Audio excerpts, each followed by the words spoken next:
We are absolutely tickled at this generous grant from EPA. This is an important building, built 1905, designed by Randlett and Griffin, Concord architects, considered at the time to be, kind of at the pinnacle of stables, if there is such a thing.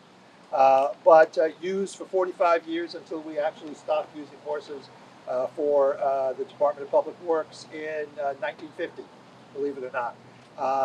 The building was used by our Department of Public Works until the early 1990s, at which time it was transferred to the 1994 to the Concord School District, largely so they could have additional parking for the high school, which is just through those trees right there. In 2024, there became interest to use this to restore this to public use. The school district obviously was not doing anything, did not have any plans to do anything with it, so we negotiated the repurchase of it for $1. This and a few limited number of parking spaces. So we're really, really excited. I mean, the vision for the future. It's possible that the Abbott Downing Society, which has a great collection of Abbott Downing coaches. The American West was opened with stagecoaches from this city. They were all manufactured here, as well as other vehicles which are in that collection. That's down the road. First thing we have to do is to clean it up, get it ready for public use, make it safe and habitable. And thanks to the EPA, we're on the road to do that. Well, thank you, Mr. Mayor. Appreciate it. I'm excited to be here. Obviously, I cover all of New England now in my current role, but my family's lived in New Hampshire since 1632, so I obviously have a deep love for the great state of New Hampshire. This is a great example of what the Brownfields program is all about. We come in, we help with the cleanup, and provide the opportunity for future use. And it's a great example of what these dollars can do when leveraged properly. I'm the one speaking, but I had by far the least amount to do with this than anyone. I really want to thank the mayor and his staff. I want to thank the assistant commissioners here from DES, the work at the state level, and of course my team. A couple of my staff are here, Frank and Lorraine, and the great work that the EPA Region 1 staff does. So they're who deserve all the credit and have done all the work. And this is just step one to making this project have the great kind of outcome we're looking for. So really appreciate that. And Adam, I don't know if you were going to say a couple words, but get in here and talk. Come on in, Adam. But let me also say that I want to recognize our great city staff, Beth Demacher, Matt Walsh, our city manager, Thomas Spell. Yep. They're the ones who rolled up their sleeves and put the work into this, making the application. Anyone who knows Concord knows nothing happens without Tom and his team working on it. So great work. And that's a great example of good leadership. They all passed down the success down the road of how much everyone did. Well, so it's a great example. I started with Beth. Yes, exactly.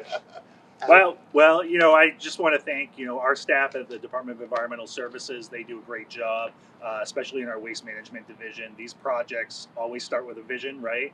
And, the Brownfields program is really important to New Hampshire because it's all about cleaning up contaminated sites and economic development and making sure that we have we leave it better than we found it, and that's what's going to happen at this site. So I couldn't thank these guys more. This is great, and again, it's all about collaboration. So we appreciate the city, Abbott Downing, Historical Society, EPA, and all the other stakeholders that were part of this process. So appreciate it.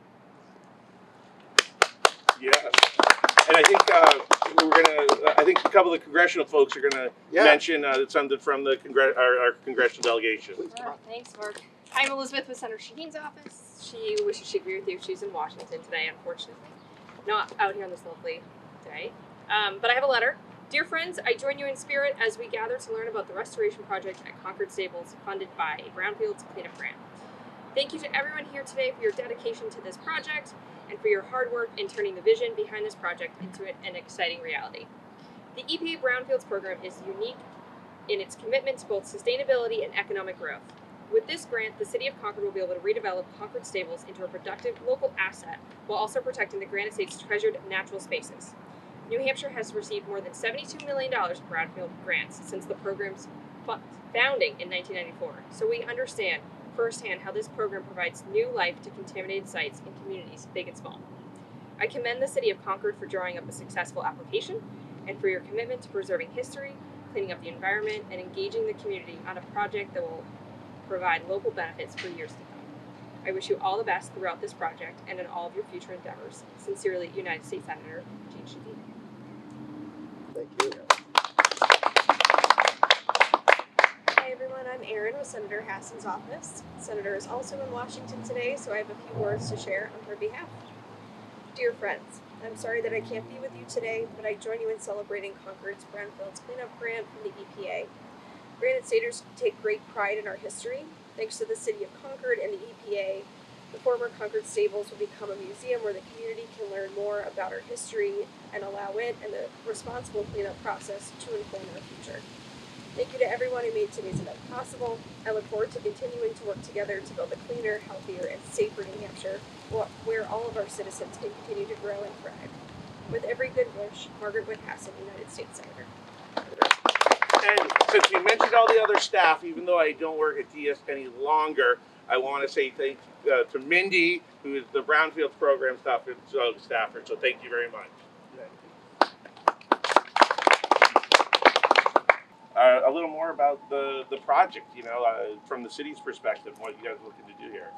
Well, Beth, do you want to speak on Yeah, that? Sure, I can come up What's with kind of the vision? Yeah. The mayor touched on it, but what's Yeah. the vision for this? Yeah, so we are trying to get it ready for use as a museum or some sort of community space. So it's Yeah. sort of forgotten back here, it's hidden amongst parking. Yeah. So we're trying to make it a gem of the city once again that we can use for some sort of community use. We've done a lot of work, so we haven't mentioned yet what EPA and DES has gotten us to this point. When back in the 90s, when DPW left, we worked with DES to clean up all leaking underground storage tanks, so we got the site ready. We got funding through DES to do additional phase 1 assessments, and then last year we did a targeted brownfield assessment with the EPA. So we've had a lot of funding from DES and EPA to get us to where we are to actually get ready to apply for this grant. So we're really excited about that. Well, I got to be honest. I've driven by this many times, and I never really noticed it. And the GPS sent me to the other side, by the way. Oh, yeah. So that's why I was late. So parking's a premium in Concord. And I mean, this is good parking. I mean, it's a great site, and it'd be great to see it get some use so people do drive by and know there's something there. Yeah. Concord has had some fails. The old, train station, B&M train station is one, but we have a lot of saves, and this is going to be one of those saves. We have a great track record at, after incidences like that, doing our utmost to preserve and reuse our historic buildings. Yeah. The Eagle Hotel across from the State House is an excellent example of business space and retail space. We just cut the ribbon a few weeks ago on the old First Congregational Church on North Main Street, which is now 30 units of market rate housing. We kind of had a good track record, and it's going to be fascinating to see what happens in this building. Awesome. All right. Well, great. Well, Concord has a lot of successes, and we're going to add this one to the list. And I know EPA and I know the state, we're happy to be supporting the work going on here. So I appreciate everyone's efforts. Great work. Thank you, for Mark. coming. Thank you. So much. All right. Thank you.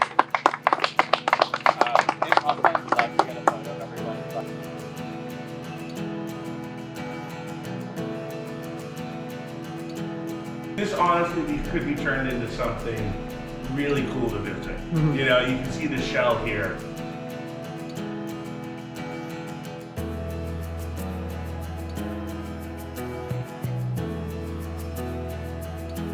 Yeah. We start with one that's at the beginning stages. Let's talk about one that's further along. Yeah. Well, Or completed, right? right? Yeah. That's still further along, or all the way further along. Technically, Mark, you are correct. So I put together a little handout which might be helpful for folks. Sure. Just I don't because know I if know I need one. you probably don't, I but don't. I figured Yeah, EPA because you like your data for your success stories, and DES might as well. Perfect. So Great. It's your show. Okay. Welcome to the former Allied Tannery / Amazon Realty Brownfields site. The city of Concord got involved in this project in 2002, and 23 years later, we are now completing it, which we're very happy about. Long story short, this site was first developed in 1846 as a textile facility, and it closed during the Great Depression and then reopened basically in World War II as a leather tannery, became the largest leather tannery in the state of New Hampshire. Closed in 1987 because of globalization, and became this massive blight in the middle of this quintessential New England village on the Concord River. And so the city got involved in 2002. We condemned the property. We ultimately ended up buying about 6.3 acres, which is the entire complex in Concord. There is part of the tannery complex that is in Bosquen, which Bosquen's working on separately. You can see on the handout that I gave you that this is the before image of what it looked like in 2001. And there's a nice little image on your handout about what it looks like today as of April 2025. So are these buildings gone as well? They are all gone. Yeah. Okay. Okay. Literally. Here. Yeah. So you are standing. This is upside down. That's why I'm like, what is this? No, you got it right side up. You got it right side It's up. Friday. It was upside down for me. You was. You are right here. There's the bridge right here. Yeah, because we're right here. So Exactly. this is the river. The dam's back here. Because these buildings are still here, it looks like. They're not. They're not? Okay. No. We tried to. Therein lies a sad tale. Yeah. Okay. Yeah. So we. Is this the train? No. But go ahead. You can explain. No. So this was a stone textile mill, the Pennacook Beautiful mill from building. 1846. We actually did our best to save it. We patched the roof. We put a bunch of structural stabilization in it. We had to deal with the developer to actually convert it to housing, and unfortunately, it collapsed during the purchase and sale. Unsalvageable. And then once that happened, we ended up scraping the entire site and starting over. So when you drove into town, here's the medical office building, architectural office that's here at Fort Crescent. Got it. Building 2, building 1 of Pennacook Landing Apartments, which is 54 housing units. Most of them are affordable, and then our park is right here. So really nothing from here over is here anymore. No, unlike the first one that you just saw that we're saving that building, unfortunately we couldn't save this one, even though we really tried. And we really did. I want to say, Matt and the team put a great deal of effort into it. Yeah, no, it's not because it's a beautiful building and it's been repurposed really well. But didn't get to it quite soon enough. Yeah, exactly. If we got to it in '87, it might have been different. But, so anyway, we ended up demolishing the entire site.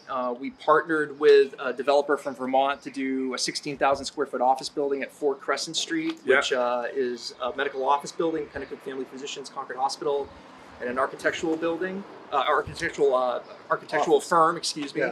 And then the 2 buildings that are here are affordable housing, developed with the Caleb Group from Swampscott, Massachusetts, and then our park that is here.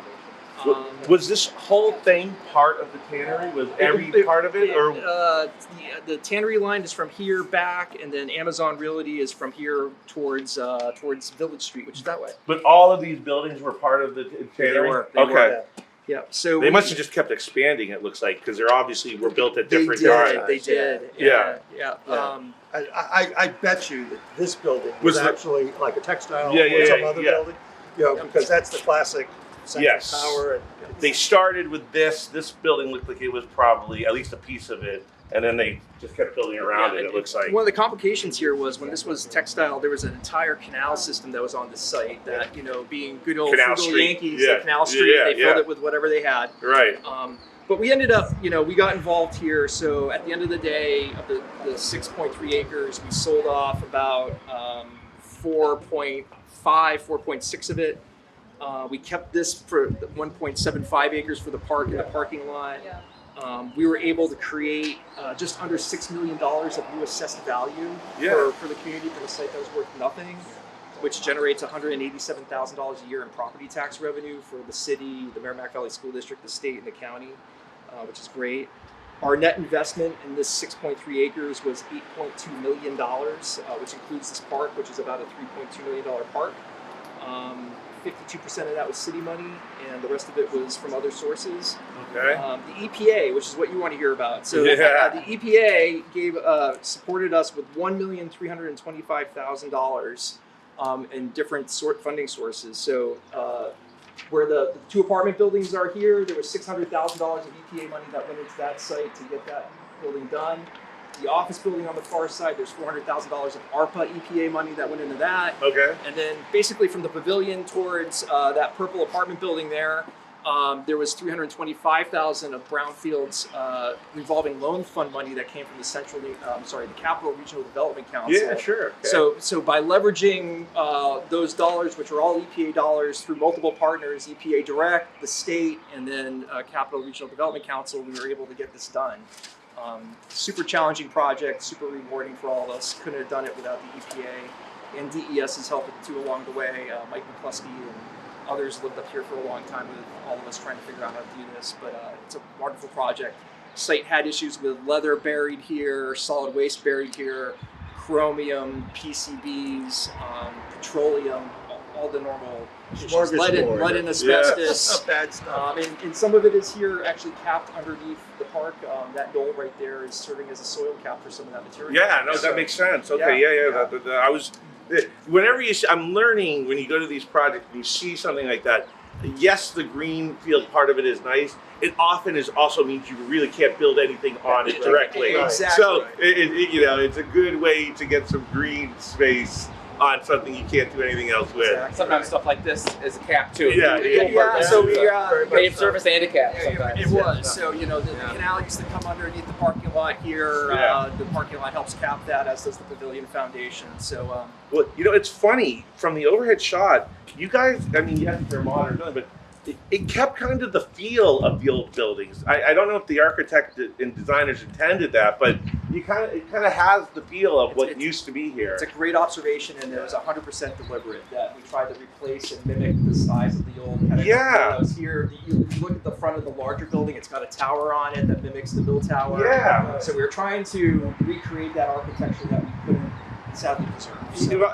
Effectively done. Very, very nice. Very nice. And even this has a feel of like something you could have seen in like 1905. You know what I mean? You're looking for big timber structure, which is kind of what the mill was built on. Yeah, That was what the mill absolutely. was built on. It creates a great space.